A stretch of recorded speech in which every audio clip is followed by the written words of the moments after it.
semacam ini serupa. Ya jika itu benar-benar terjadi seperti yang saya bilang tadi, nggak ada hal yang pribadi sekarang, nggak ada.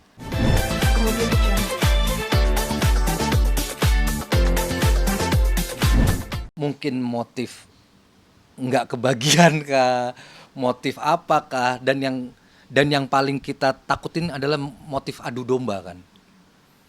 Mungkin yang bersuara-bersuara inilah yang dijadikan media mereka nih, gitu, untuk memecah fokus pikiran kita nih, sehingga masyarakat di luar akan menganalisa secara liar. Oh dia pelakunya, oh dia pelakunya, lingkaran dia pelakunya. Jadi menurut saya, ketika kita tidak percaya sama siapapun yang menggerakkan roda, minimal kita percaya sama rekan-rekan kita yang benar-benar sama satu hembusan nafas.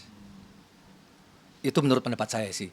Selain apa namanya, istri, suami, anak, keluarga itu kan udah pasti kita percaya. Tapi di luar sana minimal kita harus percaya sama rekan-rekan yang sama satu hembusan nafas. Paham ya? Dan untuk meyakini itu kita juga bisa, ayo kita saling nge-tracking, bener nggak nih orang hembusan nafasnya sama nih. Setelah kita saling percaya sama rekan-rekan kita yang satu hembusan nafas yang sama, mari kita saling waspada, saling jaga, saling pantau, saling mengingatkan, dan yang terpenting saling respon cepat jika terjadi amit-amit sesuatu di antara rekan-rekan yang punya satu hembusan nafas yang sama. Karena operasi intelijen tuh 3 sampai 5 langkah di depan pikiran kita, Mas. Kita yang mungkin kita nggak tebak, ternyata dia yang mungkin kita tuduh ternyata bukan.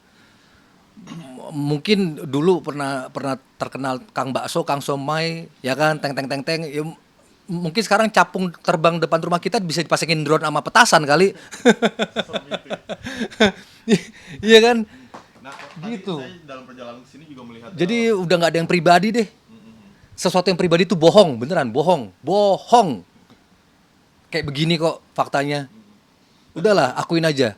Dalam perjalanan ke sini saya juga melihat postingannya Edward Akbar nih. Aktor juga. Dia Iya, juga saya mengalami teror kenal. juga.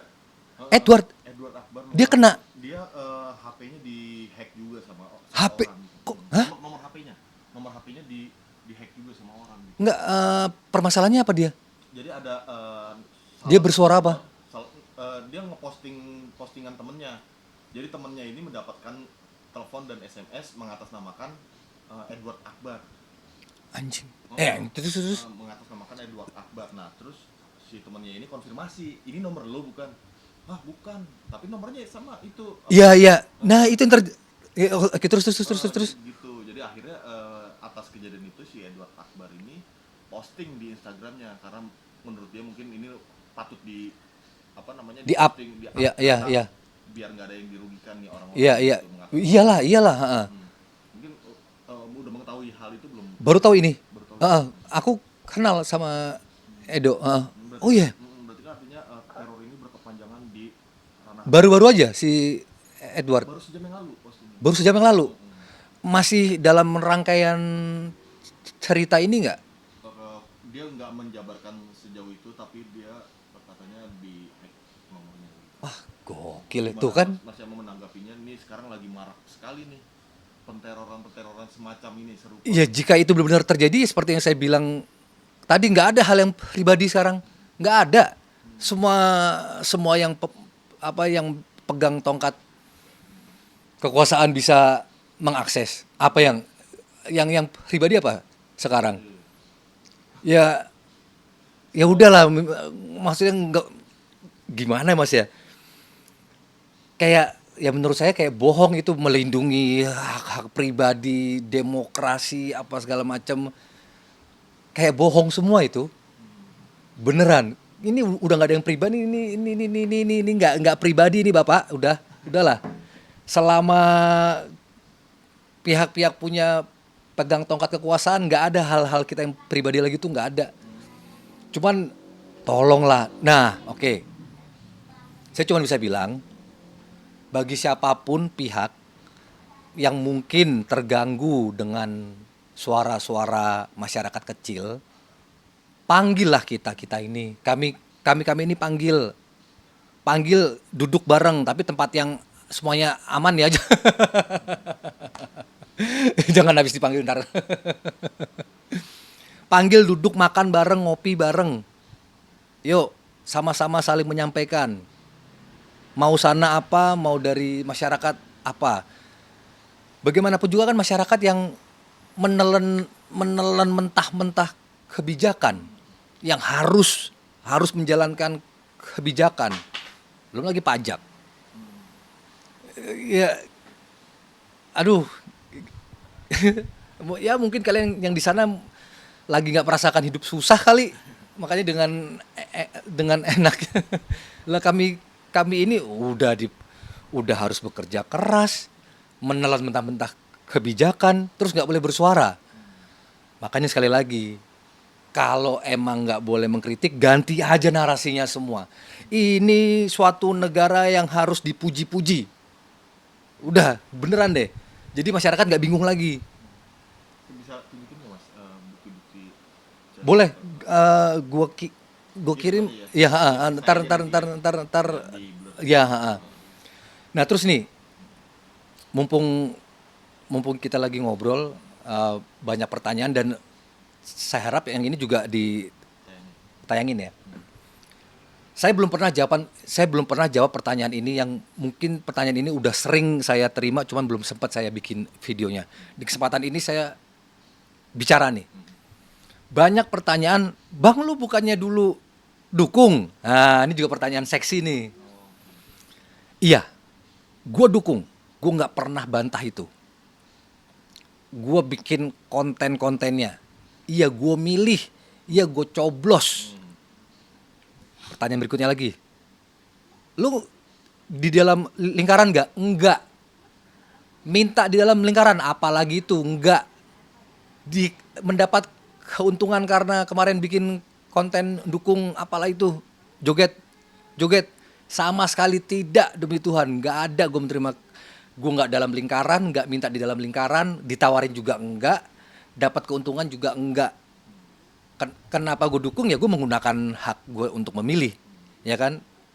Kita punya hak untuk milih, nggak milih pun terserah. Ya saya itu nyoblos, mulai boleh nyoblos itu saya nyoblos itu 3 kali, termasuk yang kemarin. Itu waktu zamannya SMA udah boleh nyoblos, saya belum menggunakan hak. Cuman karena ini kok suasananya seru ya udah pengen nyoblos aja. Alasan saya kenapa nyoblos itu nggak penting, nggak buat saya nggak terlalu penting. Yang terpenting adalah ketika kita semua milih, kita kan lebur lagi ya. Misalnya siapa yang kita pilih dan dia jadi, bukan berarti kita harus muji-muji terus dong, iya dong, nggak dong. Nah itu ada pertanyaan lagi, kok lo sekarang begitu? Lah terus kenapa? Kan abis milih kita lebur lagi. Nggak ada pengkotak-kotakan lagi. Saya juga punya hak untuk bersuara. Bersuara yang menurut saya meresahkan. Ya kan? Toh juga yang golongan yang memuja-muji juga banyak kok. Kalau saya nggak mau di situ, terus kenapa? Kan udah lebur lagi. Mendukung setelah dukungannya jadi, ya kita semua tanpa terkecuali punya hak yang sama untuk memberi masukan atau kritik tajam. Bukan disanjung-sanjung terus. Saya juga nggak mau jadi orang yang munafik, dan saya begitu juga bukan karena saya nggak ada di dalam. Saya juga nggak pernah minta, ya cuma emang pengen dukung aja dari awal pertama kali saya nyoblos. Ya udah cuma pengen asik-asikan aja, ikut-ikutan nyoblos, milih. Nggak pernah saya dapat keuntungan apapun, asal kalian tahu. Beneran deh. Cek jejak rekam saya, cek apakah muka saya berada di lautan biru-biru itu dulu. Di GBK nggak pernah ada, beneran. Saya sama istri saya buat konten itu buat seru-seruan kami berdua, bahwa kami juga punya hak untuk memilih dan menyoblos dan membuat konten. Cuman setelah itu ya udah, kami juga punya hak untuk bersuara yang menurut kami meresahkan itu. Ya. Soalnya ini saling berkaitan, Mas. Iya benar. Takutnya ada yang salah paham. Itu. Kesinambungan ya. Dulu gimana, sekarang bagaimana itu. Ini sekalian kita bicara seperti ini, sekalian saya jelaskan. Ya, terima kasih Mas Yama. Ya. Mas Yama tahun baruan sama Marco. Iya, itu ada. Sudah berapa lama mungkin Marco Ma- ada? Markonya ada udah. Marconya ada. Ada Marco. Mana Mas? Marco. Marco. Lagi main. Gitu. Oh, lagi di belakang. Berarti sekarang lagi tinggal sama Mas Yama. Ini lagi nginep sama saya di Halo, tuh udah besar, udah gede. Siapa Ini ini? ini Mas Abi. Mas Abi. Tuh lagi nginep, Reporter ya? lagi nginep sama Tornya. Lagi nginep sama Tor ya? Diizinin ya buat liburan lama kan habis semester ya? Semester ya? Iya. rapot Habis semester. ya? Bagus nih rapotnya. Nggak terlalu. Enggak, tapi ada yang bagus kok. Cuman dia lebih ke mungkin hampir sama kayak bapaknya ya, lebih berkreasi, Oh, seni. gambar-gambar. Darah seninya nurun nih. Gambar mungkin ya. Ntar darah olahraganya juga nurun ya. Kamu udah jalan-jalan kemana aja kemarin sama Tor? Ke mall, main di playground, terus berkunjung ke keluarga dari keluarga papa saya. Nah ini di keluarganya istri saya, itu. Lagi main sama adik ya? Iya, Ya udah. iya. Lanjut lagi main sama adik. Dah, lagi sana. Lagi nonton lagi. Oh lagi nonton ya deh, nonton. Enak. Ini lagi itu ya ditonton sama. Iya, iya, gitu. Rencana mau berapa lama di sini? Sampai liburan? Iya sampai tahun baru ntar begitu mau masuk sekolah balik lagi. Gitu. Perkembangan gimana sekarang Marco mungkin melihat sekarang udah berani? Bisa. Iya mulai dia kan termasuk anak yang kritis juga ya, banyak nanya ini apa itu apa. Termasuk saya yang diteror juga nanya.